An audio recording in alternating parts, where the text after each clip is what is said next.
ನಮಸ್ಕಾರ ಕರ್ನಾಟಕ. ಎರಡನೇ video.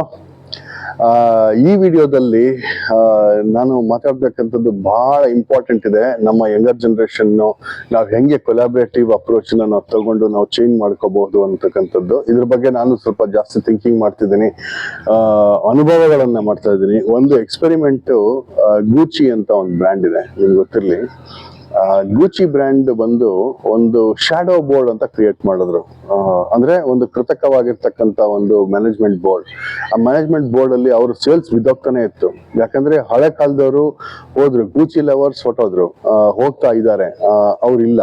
So ಹಂಗಾಗಿ ಏನಾಯ್ತು, ಗೂಚಿ ಅಂತ ಬ್ರ್ಯಾಂಡು ಅದು ಇನ್ಮೇಲೆ ಇರೋದಿಲ್ಲ ಅನ್ನೋ ಲೆವೆಲ್ ಗೊತ್ತಾಯ್ತು.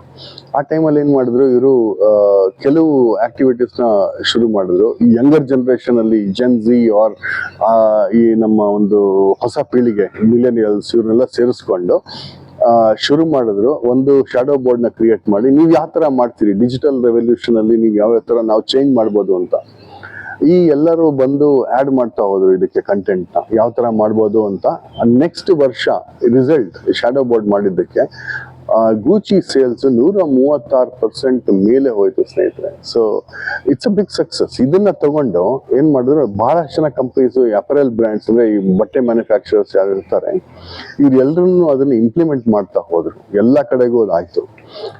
ಆದಾಗ ಏನಾಯ್ತು, ಆದಷ್ಟು ಸೇಲ್ಸ್ ಇಂಪ್ರೂವ್ ಆಯ್ತು. ಬಿಸ್ನೆಸ್ಗಳು ಹೊಸ ಒಂದು ಉತ್ಸಾಹನ ಕಂಡ್ಕೊಂಡ್ರು, ಹೊಸ ಒಂದು ಟರ್ನ್ ಓವರ್ ಬಂತು, ಎಲ್ಲರೂ ದುಡ್ಡು ಮಾಡ್ಕೊಂಡ್ರು. ಫಾರ್ ಎಕ್ಸಾಂಪಲ್, ಬಿಸ್ನೆಸ್ಸಿನ ಪ್ರಾಫಿಟಬಿಲಿಟಿ ಏನಿತ್ತು, ದೇ ಆಲ್ ಎಂಜಾಯ್. ಇದೇ ತರ ಎಲ್ಲರೂ ಇಂಪ್ಲಿಮೆಂಟ್ ಮಾಡಿದ್ರು. ನಮ್ಮಲ್ಲಿ ಭಾರತದಲ್ಲಿ ಮಹೀಂದ್ರ ಇದೇ ಕಲ್ಚರ್ನ ಶುರು ಮಾಡಿದ್ರು ಕೆಲವು ಕಡೆಗೆ. ಅದರಲ್ಲೂ ಅವರು ಕೂಡ ಸಕ್ಸಸ್ ಕಂಡ್ರು. ಇದು ನಾನು ಯಾಕೆ ಹೇಳ್ತಾ ಇದ್ದೀನಿ ಅಂತಂದ್ರೆ, ನಾನು ಮೊನ್ನೆ ಒಂದು ಕಾಲೇಜ್ಗೆ ಹೋಗಿದ್ದೆ.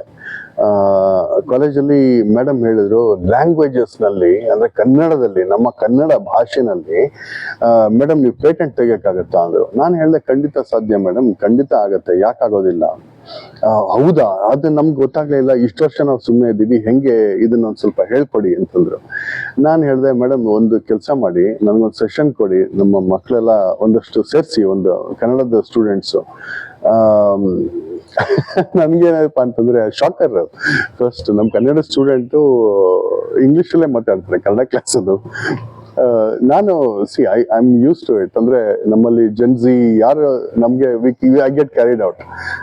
ಅವ್ರಿಗೆ ಒಂದು ಸ್ನೇಹಿತರಾಗಿರ್ಬೇಕು ಅನ್ನೋದೊಂದು ನನಗೆ ಮನೋಭಾವ. ಸೊ ಹಂಗಾಗಿ ನಾನು ಅದೇ ಸ್ನೇಹದಿಂದಾನೇ ಅವ್ರಿಗೆ ಇದ್ದೆ. ಅದು ಅವ್ರ ಜೊತೆಗೆ ಇದ್ದು ಮತ್ತೆ ಅದನ್ನ ಡಿಸ್ಕಸ್ ಮಾಡಿದೆ. ಆಮೇಲೆ ಹೇಳಿದೆ, ಮೇಡಮ್ ಇದಾಗೋದಿಲ್ಲ, ಒಂದು ಕೆಲಸ ಮಾಡೋಣ, ಇದಕ್ಕೊಂದು ವರ್ಕ್ಶಾಪ್ ಮಾಡ್ಬಿಡ್ತೀನಿ ಇಮಿಡಿಯೇಟ್ ಆಗಿ ಅಂತ ಹೇಳಿ ಅವ್ರಿಗೆ ಹೇಳಿದೆ. ಮಕ್ಕಳ ಒಂದು ಕೆಲಸ ಮಾಡಿ, ನೀವೆಲ್ಲ ಏನ್ ಮಾಡ್ಬೇಕಂತಂದ್ರು, ಮುಡವ ನಿಮ್ಗೆ ಲವ್ ಮಾಡಕ್ಕೂ ಬರೋದಿಲ್ಲ, ಹಾಳಾಗೋಗ್ಲಿ, ಅದು ಏನ್ ಕೇಳಬೇಕು ಅಂತಂದ್ರೆ ಆ ಚಾಟ್ ಜಿಪಿಟಿ ಓಪನ್ ಮಾಡ್ತಾವೆ. ಇವು ಲವ್ ಮಾಡೋದ್ ಹೆಂಗೆ ಅಂತ ಕೇಳ್ತವೆ. ಇನ್ನೊಂದು ಯಾವ್ದೋ ಒಂದಿದೆ, ಅಯ್ಯೋ ದೇವ್ರೆ, ಅದು ಬಯೋಟೆಕ್ನಾಲಜಿ. ಅದು ಮಕ್ಳಂಗ್ ಮಾಡೋದು ಅಂತ ಗೊತ್ತಿಲ್ವಂತೆ, ಅದಕ್ಕೆ ಬಯೋಟೆಕ್ನಾಲಜಿ ಓದಿದ್ದಾರೆ. ಅಂತವರೆಲ್ಲ ಸಿಗ್ತಾರೆ ನಮ್ಗೆ. ಏನು ಮಾಡಕ್ಕಾಗೋದಿಲ್ಲ. ಸೊ ಈಗ ಯಂಗರ್ ಜನರೇಷನ್ ಎಲ್ಲ ಅಷ್ಟು ಡಿಪೆಂಡೆನ್ಸಿ, ಏನಂದ್ರೆ ಏನೂ ಗೊತ್ತಿಲ್ಲ ಇವ್ರಿಗೆ, ಹೆಂಗ್ ಮುಂದೆ ಹೋಗ್ಬೇಕು ಅಂತ ಗೊತ್ತಿಲ್ಲ, ಏನ್ ತಿನ್ಬೇಕು ಅಂತ ಗೊತ್ತಿಲ್ಲ. ನಾವಿವಾಗ ಏರ್ಕ್ರಾಫ್ಟ್ ಅಲ್ಲಿ ಊಟ ಕೊಟ್ರೆ, ನನ್ನ ಪಕ್ಕದಲ್ಲಿ ಇನ್ನೊಂದು ಯಂಗರ್ ಜನರೇಷನ್ ಕೂತಿತ್ತು. ಏರ್ಕ್ರಾಫ್ಟ್ ಅಲ್ಲಿ ಊಟ ಕೊಟ್ರೆ, ಊಟದಲ್ಲಿ ಯಾವ್ದು ಆರ್ಡರ್ ಕರೆಕ್ಟ್ ಆಗಿ ತಿನ್ಬೇಕು, ನಮ್ಮ ಯಾವ್ದೊಂದು ಸಲೈಫ್ನ ಯಾವ ತರ ಪ್ರೊಡ್ಯೂಸ್ ಮಾಡುತ್ತೆ, ಆಸಿಡ್ ಹೇಗ್ ಬರುತ್ತೆ ಅನ್ನೋದು ಈ ಮುಂದೆ ಗೊತ್ತಿಲ್ಲ. ಏನೇನೋ ಸಿಕ್ಕಿದ್ದೆಲ್ಲ ತಿನ್ಕೊಂಡು ಕೂತಿದ್ದಾವೆ. ಸೊ ಹಿಂಗೆ ನಮ್ಮಲ್ಲಿ ಒಂದು ಜನರೇಷನ್ ಇವೆಲ್ಲದನ್ನು ಹೇಳ್ಕೊಡ್ತಾ ಬರ್ಬೇಕು. ಎಲ್ಲದಕ್ಕೂ ಅವರಿಗೆ ಒಂದು ರೋಬೋಟ್ ಸಪೋರ್ಟ್ ಬೇಕಾಗಿದೆ, ಅದು ಪರ್ಸನಲ್ ಅಸಿಸ್ಟೆಂಟ್ ಬೇಕು. ಈ ತಿನ್ಬೇಡ, ಈ ತಿನ್ನು ಅಂತಂದ್ರೆ ನಮ್ಮ ಮನುಷ್ಯತ್ವ ಬುದ್ಧಿಶಕ್ತಿ ಹೊಟ್ಟೋಗಿದೆ. ಸೊ ಅದನ್ನೇ ಹೇಳಿದ್ದು, ಇವ್ರನ್ನ ಹೆಂಗೆ ಆಕ್ಟಿವ್ ಮಾಡೋದು ಅಂತಂದ್ರೆ, ನಾವು ಒಂದು ಪ್ರಾಕ್ಟಿಕಲ್ ಆಗಿ ಟಚ್ ಮಾಡ್ಬೇಕು. ನಾನು ಕೇಳಿದೆ, GPT ಯೂಸ್ ಮಾಡ್ಕೊಳ್ಳಿ, ಮತ್ತೆ GPT ಯೂಸ್ ಮಾಡ್ಬಿಟ್ಟು ನನ್ಗೆ ಹೇಳಿ ಯಾವ್ಯಾವ ತರ ಕನ್ನಡದಲ್ಲಿ ಪೇಟೆಂಟ್ ಮಾಡ್ಬೋದು ಲ್ಯಾಂಗ್ವೇಜಸ್ ನಲ್ಲಿ ಅಂತ GPT ಕೇಳಿ. GPT ಒಂದಷ್ಟು ಐಡಿಯಾ ಕೊಡುತ್ತೆ, ತಗೊಳ್ಳಿ ಅಂತಂದೆ. ಅದನ್ನ ತಗೊಂಡ್ಬಿಟ್ಟನ ನೀವು ನಿಮ್ಮ ಒಂದು ತಲೆನ ಇವಾಗ ಯೂಸ್ ಮಾಡಿ, ಆ GPT ಕಂಟೆಂಟ್ ನ ತಗೊಂಡು ನನಗೆ ಯಾವ ತರ ಆಗುತ್ತೆ ಅನ್ನೋದನ್ನ ಒಂದು ಡೀಟೇಲ್ಸ್ ಕೊಡಿ. ಯಾವ ತರ ಹೊಸ ಬಿಸ್ನೆಸ್ ಸೃಷ್ಟಿ ಮಾಡ್ಬೋದು, ನೀವು ನಮ್ಮ ಕನ್ನಡನ ಯಾವ ಲೆವೆಲ್ಗೆ ನೀವು ಮೇಲೆ ಎತ್ತಬಹುದು ಅನ್ನೋದನ್ನ. ಯಾರ್ಯಾರೋ ಏನೇನೋ ಮಾಡ್ತಾರೆ, ಸಾಹಿತ್ಯ ಪರಿಷತ್ತು ಅಲ್ಲಿ ಇಲ್ಲಿ ಟೈಮ್ ವೇಸ್ಟ್ ಮಾಡ್ತಾ ಇದಾರೆ. ಇಂಥದ್ದನ್ನೆಲ್ಲ ಯಾಕೆ ಉಪಯೋಗ ಮಾಡ್ಕೋತಾ ಇಲ್ಲ ಅಂತ ನನಗೆ ಗೊತ್ತಾಗ್ತಾ ಇಲ್ಲ. ಇದನ್ನೆಲ್ಲ ನಾವು ಒಂದು ಹೊಸ ಇನೋವೇಷನ್, ಇವಾಗ ಕನ್ನಡ ಸಿನಿಮಾ ಅಂತ ಹೊಟ್ಟೆ ಹೋಯ್ತು. ಕನ್ನಡ ಸಿನಿಮಾ ಯಾರು ನೋಡ್ತಾರೆ? ಕನ್ನಡ ಸಿನಿಮಾ ನೋಡೋ ಅಂತ ಜನರೇ ಇಲ್ಲ, ಹಿಂಗಾಗ್ಬಿಟ್ಟಿದೆ. ಅಲ್ಲಿಗೆ ಹೋದ್ರೆ ನೋಡಿ, ಯಾವ್ದು ಅದ್ರ ಹೆಸರೇನು, ಐ ಫರ್ಗಾಟ್ ದ ನೆಟ್ಫ್ಲಿಕ್ಸ್. ಆ ನೆಟ್ಫ್ಲಿಕ್ಸ್ ಅನ್ಬಿಲೀವಬಲ್. ನೆಟ್ಫ್ಲಿಕ್ಸ್ ಅಲ್ಲಿ ಕನ್ನಡ ಬಂತು ಅಂತಂದ್ರೆ ನಾನು ಏನ್ ತಗೊಂಡೇ ಬರಬೇಡಿ, ಹೊರಡಿ ಇಲ್ಲಿಂದ ಹೊರಗಡೆಗೆ ಅಂತ ಹೇಳ್ತಾರಂತೆ. ಏನ್ ಹೇಳ್ತೀರಾ? ಸೊ ಕನ್ನಡ ಮೂವಿ ತಗೊಳ್ಳೋವಂಥವ್ರು ಇಲ್ಲ, ನೋಡೋವಂಥವ್ರು ಇಲ್ಲ. ಹಿಂಗೆ ಸೃಷ್ಟಿ ಆಗ್ತಾ ಇರೋ ಟೈಮ್ನಲ್ಲಿ ನಾವು ಹೆಂಗೆ ನಮ್ಮ ಕಲೆನ, ನಮ್ಮ ಸಂಸ್ಕೃತಿನ ಉಳಿಸ್ಕೋಬೇಕು. ನಮ್ಮ ಹುಡುಗರು ಬಂದ್ರು, ಮೇಡಮ್ ನಾವು ಒಂದು ಇದು ಮಾಡೋಣ. ನನಗೆ ಒಳ್ಳೊಳ್ಳೆ ಪ್ರಪೋಸಲ್ಸ್ ಬಂತು, ತುಂಬಾ ಖುಷಿ ಆಯ್ತು. ಕನ್ನಡ ಉದ್ಧಾರ ಆಗತ್ತೆ, ಪರವಾಗಿಲ್ಲಪ್ಪ, ಈಗ ಅಟ್ಲೀಸ್ಟ್ ಏನೋ ಒಂದು ಬರ್ತಾ ಇದೆ ನಮ್ಮಲ್ಲಿ, ಒಂದು ಇಂಗ್ಲಿಷ್ಗಳ ಪದ ಬಳಕೆ ಅಥವಾ ಒಂದು ಅರಿಸ್ಟೋಕ್ರಸಿ ನಮ್ಮಲ್ಲಿ ಏನ್ ಬರ್ತದೆ. ಆಮೇಲೆ ನನಗೊಂದು ಆಘಾತಕಾರಿ ಒಂದು ಒಂದು ಸಿಚುವೇಶನ್ ಬಂತು. ಮೇಡಮ್ ನಾವು ಕನ್ನಡ ಮ್ಯೂಸಿಯಂ ಅಂತ ಯಾಕೆ ಮಾಡಬಾರ್ದು ಅಂತಂತಾರೆ.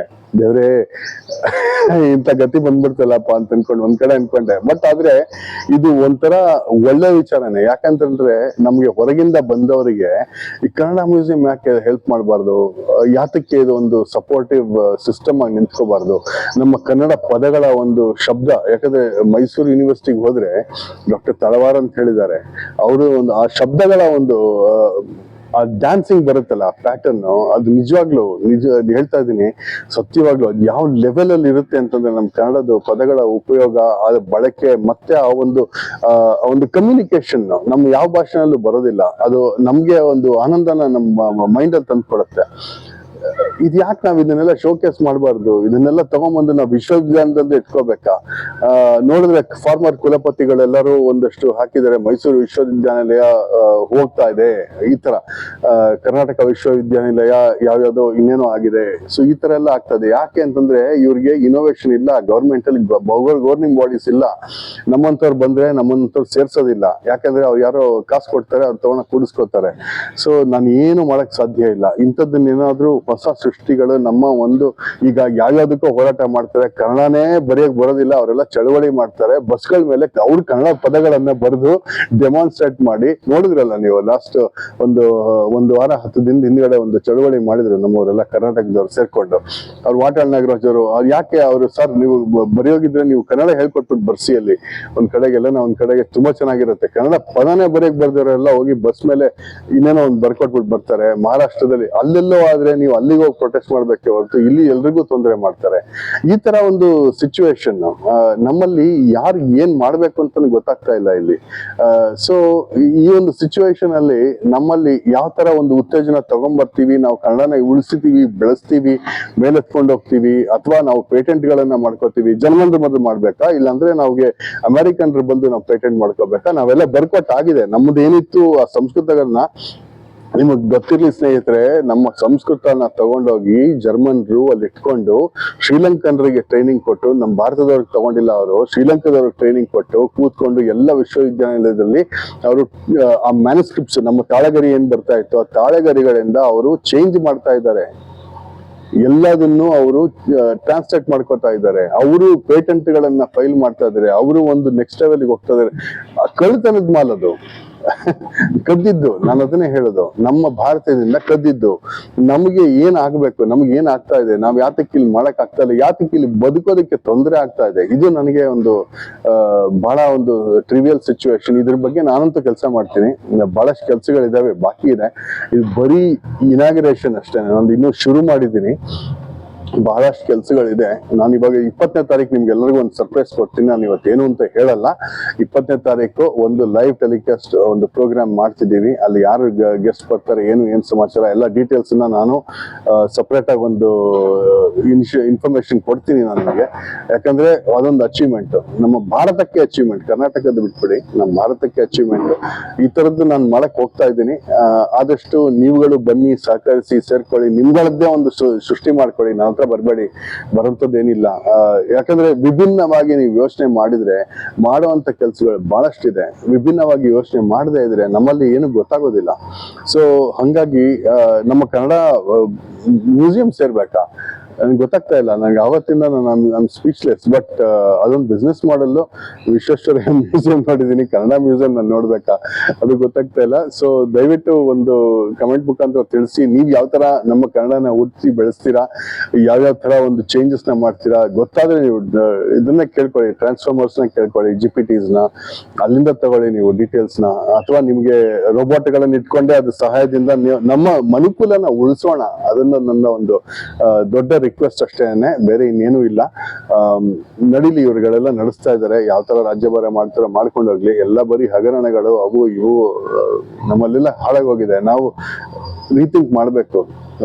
ನಿಜವಾಗ್ಲೂ ಈ ಸಲ ನೀವು ಎಲ್ಲರೂ, ನನ್ನ ಒಂದು ಸಿನ್ಸಿಯರ್ ರಿಕ್ವೆಸ್ಟ್ ಏನಂತಂದ್ರೆ, ಯಾರು ಕೆಲಸ ಮಾಡ್ಲಿಕ್ಕೆ ಆಗತ್ತೆ, ಯಾರು ಏನ್ ಮಾಡಕ್ ಆಗ್ಬೋದು, ಒಂದು ಹೊಸ ಒಂದು ಸೃಷ್ಟಿನ ಥಿಂಕ್ ಮಾಡಿ ನೀವು ಅದ್ರ ಬಗ್ಗೆ ಒಂದಷ್ಟು ಬೆಳೆಸ್ಕೊಂಡು ನಮ್ಮ ಕರ್ನಾಟಕನ ಮತ್ತೆ ನಂಬರ್ 1 ತಗೊಂಡ್ಬನ್ನಿ. ಆಯ್ತು, ಗುಜರಾತ್ ನಂಬರ್ 1 ಆಗ್ತಾ ಇದೆ, ಮಹಾರಾಷ್ಟ್ರ ಆಗ್ತಾ ಇದೆ, ಇನ್ನೆಲ್ಲೋ ಆಗ್ತಾ ಇದೆ, ಎಲ್ಲರೂ ಗ್ರೇಟ್ ಆಗೋದಕ್ಕೆ ಹೋಗ್ತಾ ಇದ್ದಾರೆ. ಹೈದರಾಬಾದ್ ಅಲ್ಲಿ ಮರಗಿಡಗಳನ್ನೆಲ್ಲ ಹೊಡಿತಾ ಇದ್ದಾರೆ. ಸೋಷಿಯಲ್ ಪ್ರಾಬ್ಲಮ್ಸ್ ತುಂಬಾ ಜಾಸ್ತಿ ಇದೆ ನಮ್ಮಲ್ಲಿ. ನೋಡಿ, ಆ ಸೌಜನ್ಯ ಅಂತಕ್ಕಂಥ ಒಂದು ಹೇಳಲಿಕ್ಕೆ ಅಸಹ್ಯ ಆಗತ್ತೆ. ಕೇಳಲಿಕ್ಕೂ ಒಂದು ನನಗೆ ಕೇಳಕ್ ಆಗ್ಲಿಲ್ಲ, ನಾನು ಮಾತಾಡ್ಲಿಕ್ಕೂ ಆಗ್ಲಿಲ್ಲ. ವಾಯ್ಸ್ ಹೇಳಿ ಮಾಡಿ ಅಂತಂದ್ರು. ನನ್ನ ಸ್ನೇಹಿತರು ಫೋನ್ ಮಾಡಿದ್ರು ಕೂಡ, ಪತ್ರಕರ್ತರು. ಬೇಡ, ನನಗೆ ಅಂಥದಕ್ಕೆಲ್ಲ ಬೇಡ, ನಾನು ಅದನ್ನೆಲ್ಲ ಎನ್ಕರೇಜ್ ಮಾಡಲ್ಲ. ಬಟ್ ಆದ್ರೆ ಈ ತರ ಜನ ಇದ್ದಾರೆ, ಏನೂ ಮಾಡಕ್ ಆಗೋದಿಲ್ಲ. ಸೊ ಇಷ್ಟು ಹೇಳ್ತಾ ಈ ಒಂದು ಮಾತನ್ನ ಮುಗಿಸ್ತಾ ಇದ್ದೀನಿ ಇವತ್ತಿನ ಎಪಿಸೋಡ್ನ. ಮತ್ತೆ ಇನ್ನೊಂದು ಎಪಿಸೋಡ್ ನಲ್ಲಿ ಸಿಗ್ತೀನಿ. ನಮಸ್ಕಾರ, ಧನ್ಯವಾದ. ಬಾಯ್.